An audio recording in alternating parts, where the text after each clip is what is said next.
like a lot of other people, there is actually a culture. For me, I truly believe that there is a culture, and it's based around a whole lot of people getting together and getting into a warehouse and just dancing all night long. Ravers get together, there might be, what, 500, 1,000, or even 5,000, whatever the number of people there, and everyone just dances all night long.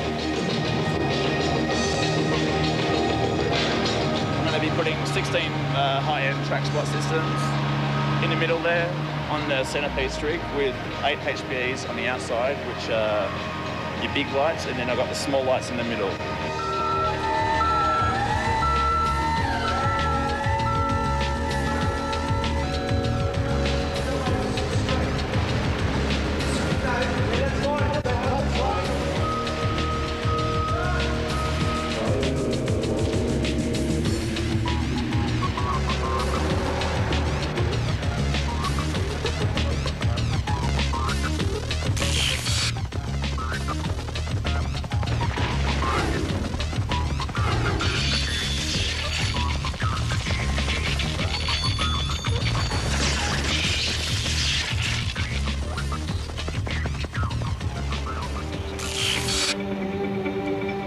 There was people all throughout Australia interested in this alternative rave culture and began to do their own things locally, and the culture very quickly spread throughout Australia.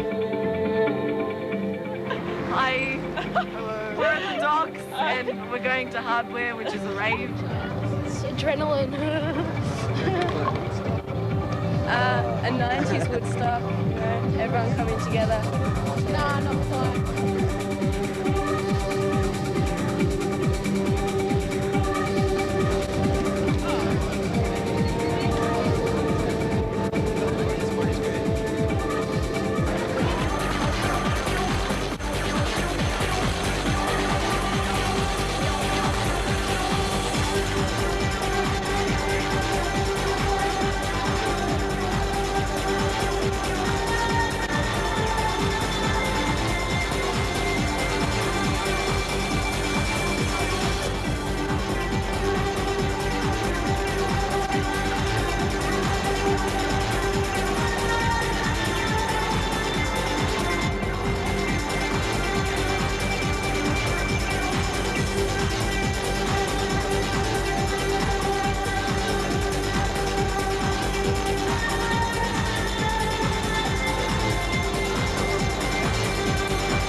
People who don't go to raves just don't understand the concept of the techno music at all, because they just think it's... They don't understand that there's one song that mixes into another, that mixes into another. They just think it's one big long song that's just bang, bang, bang, bang. Basically, a 4/4 rhythm comes from an African beat, and that's one of the most primeval beats, you know, in the whole universal language of sound. That beat and the repetitive nature of it it induces trance-like states.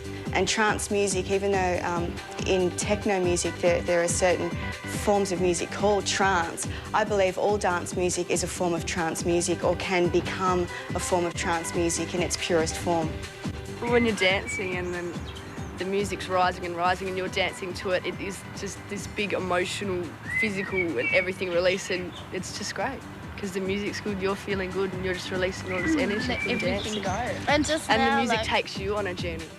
It's kind of like the tribal fire all over again. People dancing around and kind of losing themselves and wanting to reach ecstatic states, states that make them feel as though they are more than just their flesh and blood.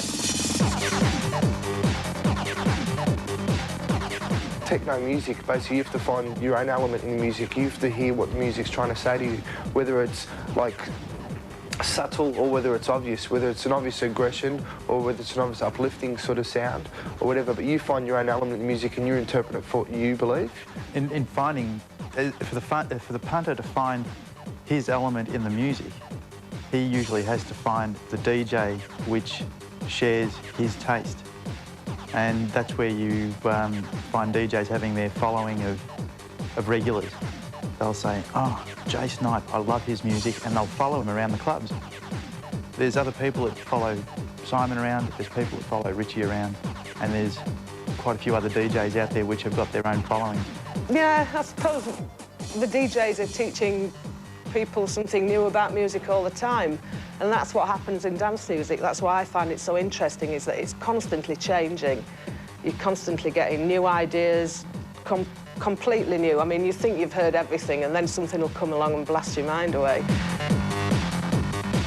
DJs act as kind of these sort of sifting creatures that compile stuff and put it together into some sort of cohesive way at a party. They'll manipulate records. They may not play a song from beginning to end. The songs may not even have a beginning, middle and end because they may be a certain genre of music which isn't so formulated, which gives them the ability to manipulate and layer records, and perhaps some DJs even take the concept further and will not only have one song playing at one time, but two, if not maybe three songs playing together. In a sense, they're remixing the original piece of music.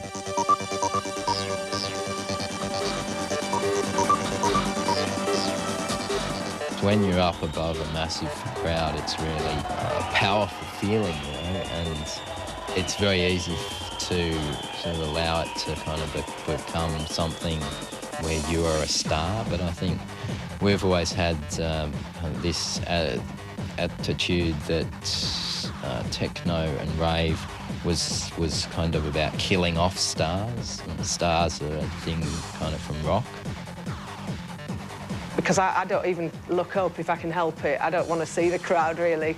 I feel my way through it. I don't look if I can help it. I don't like being on a stage in front of people. I hate it. But other DJs love it, so, you know, it's different for everybody. The role of the DJ at those rave parties is kind of like that of a shaman in Eskimo or Siberian culture. The music acts as a focus point. The rhythm, the beat, it creates a sort of hypnotic experience where young people can have a sense of meaning, a sense of purpose and a sense of belonging. Your heart beating is like the thump, thump, thump of the music in techno. And it just feels like it goes straight through your body and that you're part of that music. And the lasers bring that in with it as well.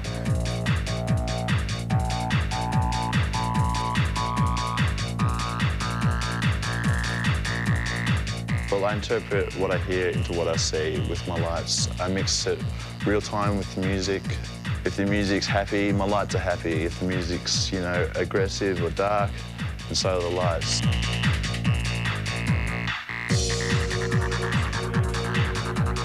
It's just a whole togetherness. It just feels like you're just one person with 1,000 other people. You're just like this joint force or something. Anything which draws people together in the way that Rave does is excellent because it's promoting an exploration and an experience of a mass consciousness aspect as opposed to a totally individualised consciousness aspect, and I think that's an important theme of development and evolution for humanity on the planet at the moment, is to learn mass consciousness aspects. in the early 80s, and it's certainly in London, in Thatcher's England. There was a sort of de-industrialisation of the central zones of London, a lot of big empty buildings doing nothing. And we'd basically move into one of these large sheds, live inside it, and spend 2 or 3 months fully mutating the interior. We would then throw the doors open and invite, I think the last party we did in London had 5,000 people in there.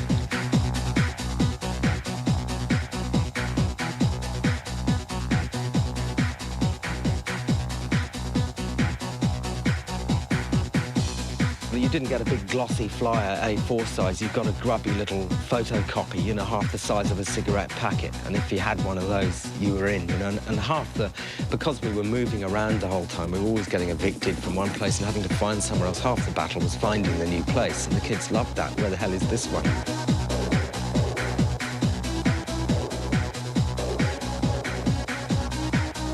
You'd feel like, you know, you were the only people who knew about it. The people who were in this community were the only people who knew. You couldn't, you know, tune into the radio or anything to find out where to go, what was going on. You sort of had to be in the know. And I think that's what gave it that sort of really communal sense. Everyone sort of felt together, and if you walked on the street and you saw someone wearing baggy clothing, you'd think, oh, they're a raver, great, you know, kind of thing. And you'd feel sort of a bond, an instant bond with those people. I think at an age when you're in your late teens, as I was when I was right into it, 18, 19, I was pretty insecure about my looks. I was pretty insecure about being picked up. That whole kind of thing was pretty scary. And raves were a place where the guys and the girls looked exactly the same, even to a point where the boys kind of shaved their heads, and that kind of made them all look like a bunch of babies. Yeah, and I think it was just a reflection of the fact that we all wanted to regress a little bit and go back to being like little kids. We all had little fluffy toys, and we sucked dummies, and we sucked Chupa Chups and wore fluffy hats, and we're very, very childish. And it was a safe place where you could sort of indulge in drug taking and roll around on the floor together in a really platonic way. The rave culture and dance culture definitely actively goes out and tries to create a sense of unity and love and hopefully equality. And that's something that the rock and roll world, I've found, doesn't do. People can feel a sense of unity with a whole lot of people that you don't know from all different walks of life or different ages and cultures, to come together and feel one whilst doing something that you absolutely love, and that's dancing to music. Raves were really multicultural. There were kids from every kind of background, and it really represented, I think, the different percentages of national groups that we've got in Australia. I think because dance music pretty much doesn't have many vocals, you don't need to have a good understanding of language to appreciate it. This is the first time in the history of the planet that people get excited about some kid in the street will get really excited about finding this hot track from Japan or from Italy or, you know, Sweden or something. I mean, people were never interested in buying music from those countries before. And now they are, because it doesn't see boundaries in terms of language or anything. It's actually, within the underground, it's a very hip thing to find, oh, listen, I found this in a really hip new record from Finland or whatever. It goes beyond the rave scene. There's that kind of like I guess you could call electronic culture, or it's just a new culture. Young people, and I guess old people as well, are kind of looking into the space of the computer, hearing these synthetic sounds, seeing these synthetic images, and they kind of, it's resonating with them on some sort of deep level that is creating an identity for them. It is a cultural thing. It's an experiment with using computer-generated imagery to represent the mood, the structure, the feeling of this music. It's part of that, trying to get that process of synesthesia kind of happening, where sound becomes image and image can become sound and so on. It's a culture that reflects fastness, excitement, speed. I mean, we do live in a time where we're inundated with information, our lifestyles move quite fast, particularly coming from the city. And I guess we're also an MTV generation with, you know, lots of changing images and everything really quickly. And that's reflected in rave design. The images are sort of, they're sort of like a neon plasticky sort of looks. They're really bright, saturated colours. They're always really sort of pushed right to the limit. You know, I can remember one operator saying to me, like, oh, you know, you're going into illegal levels of luminescence, and I was sort of going, wow, what's that, you know? And so I said, great, let's push it further. But when you're having an hallucinogenic experience, colours seem a lot brighter and very intense, and lights are very intense.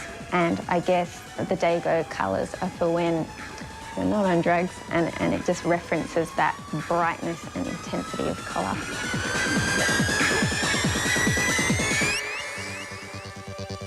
LSD was there for the hippies in the 70s, I'd guess. Ecstasy has replaced that for the ravers and the dance scene in the 90s. All your stimulations are exaggerated, from feeling to wind blows to people walking by to just someone smiling at you. This is just straight out euphoric, it's happiness. You see someone you don't like and you're going to give them a hug. It's just such a positive thing that people have had a bad week. They're going to maybe plan on getting that ecstasy tablet for Friday or Saturday night. During my little raving career, I've seen people having fits and spasms in the middle of the dance floor. Unbelievable, you don't know what to do. There's no one around that can help you. Everyone just stands around and looks, they don't know what to do. Because you're having such a good time, you don't want to have to bring yourself down by this person having a fit on the floor. Because I think the kind of effects that a drug like ecstasy has on you, you become very close to someone that you didn't know within 45 minutes and be telling them everything about yourself. And so a lot of relationships developed that wouldn't have in a really intense way because of the environment was set up to help that develop. A few people just get ultra skinny, disgustingly thin, and paranoia is the biggest thing. Unless you are in that rave with your drugs, if you saw a really good friend walking down the street, you'd duck into a shop so you wouldn't have to speak to them. It's very dangerous buying illicit drugs because of the fact that you really don't know what you're getting when you're purchasing these things. Well, they could be buying a variety of materials from glucose to magnesium sulfate or Epsom salts, amino acids, vitamins, flour, anything from the kitchen, to some fairly dangerous materials. A lot of people do not understand like the whole. You go to a rave, or you're a hardcore drug dealer, drug taker, smack addict, or whatever. Yeah, that's what you get put on you. If you say to a person, oh, they don't know anything about it, oh yeah, you know, went to a rave. You know, because they've got this opinion that, like, the media or whatever's put onto them, that it's just all about drugs and that people are pushing drugs onto you. And people are gonna have drugs in anything. Yeah, no matter what.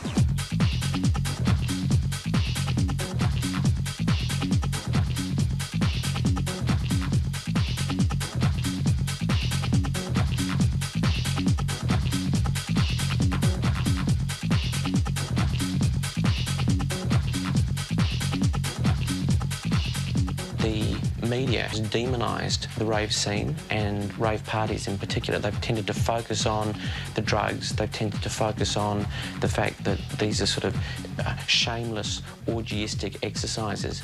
What one has to understand is that 80% of young people in Australia today, by the time they're in year 11, will have experimented with at least 2 illicit substances. It is much better for them to do that experimentation and to use those drugs in an environment which is safe, rather than under a bridge where there's no one around. If they do aspirate their vomit and become unconscious, they're just going to lie there and die. So a lot of people actually prefer to just use the music, like myself, as a drug, because the thing is that, especially what I listen to and what I make, is a drug. Do you know what I mean? And I think that, like, you know, this whole drug thing, you know, it's actually quite irrelevant.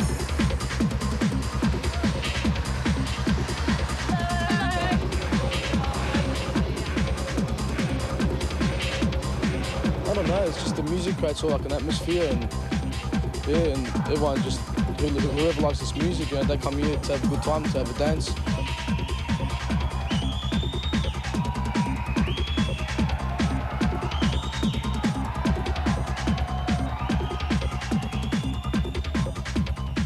Yeah, the energy that's generally created by the music and the vibe is perpetuated within the crowd. One person who's out there just beaming out on the music will have 3 people around him watching him going, I want to be there too, and it's a chain reaction. It just grows in the crowd. You watch it from the DJ booth. There's people dancing in the middle of the crowd and it just works its way out. And next thing you know, the whole room's just buzzing.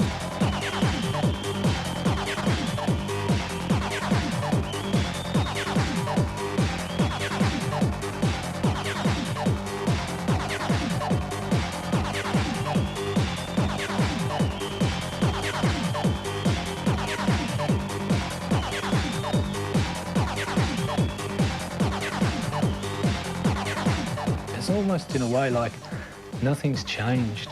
It's still the Dionysian urge, and people still want to create music and celebrate, but instead of going into the forest with jugs of wine and lyres and harps and stuff like that, it's technology that's creating the music. And it's, if you look at the substances that are involved in the culture, it's designer drugs.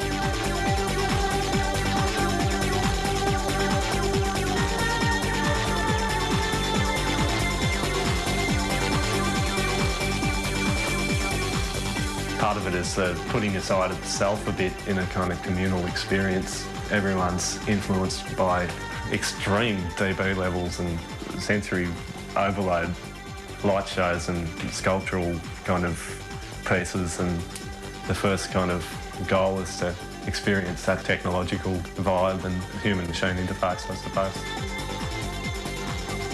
You see a synergy created by a lot of people all liking the same thing, basically. You see a lot of smiles on faces when you walk through the crowd.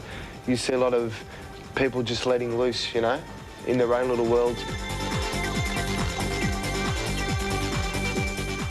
It's like a no alcohol zone, quite amazingly, which is a totally different vibe for young people. You're not putting up with the same sort of politics that you come across in pubs. There's no aggressiveness or roughness, and yeah, much more androgynous-based culture.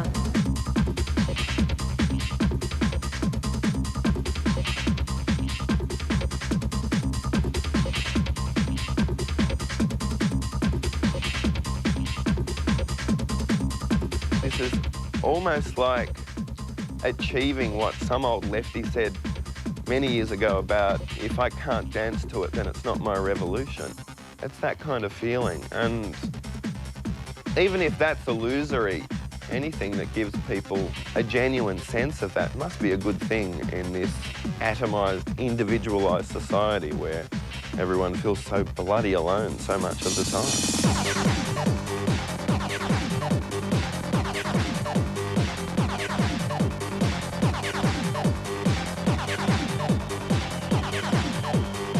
I can see similarities between rave culture and a religion in that they're both celebrations and they're both very ritual-based in celebrating the spirit, and most people go along to celebrate their religions on Sunday mornings for an hour at church, whereas most ravers are standing outside as the sun's rising, peaking on their experience of the night and the sun rising and being at a party, filling up on the unity of the spirit of the party.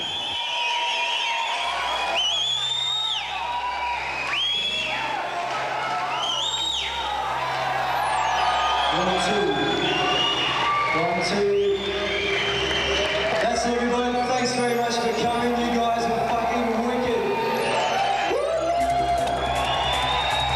Awesome. Thanks very much to Simon, to all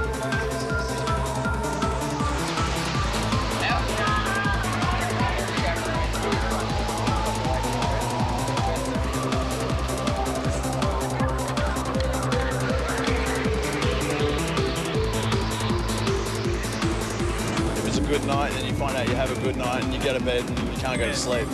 Even though, you know, you just had a few drinks or something and you get home and you're just wired from all this energy from other people.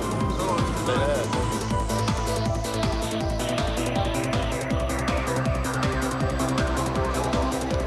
I'm sure that the young ravers that I know that go there don't really give a toss about, you know, whether it's a cultural subgenre or not. They just go, they have a good time, and that's the important thing.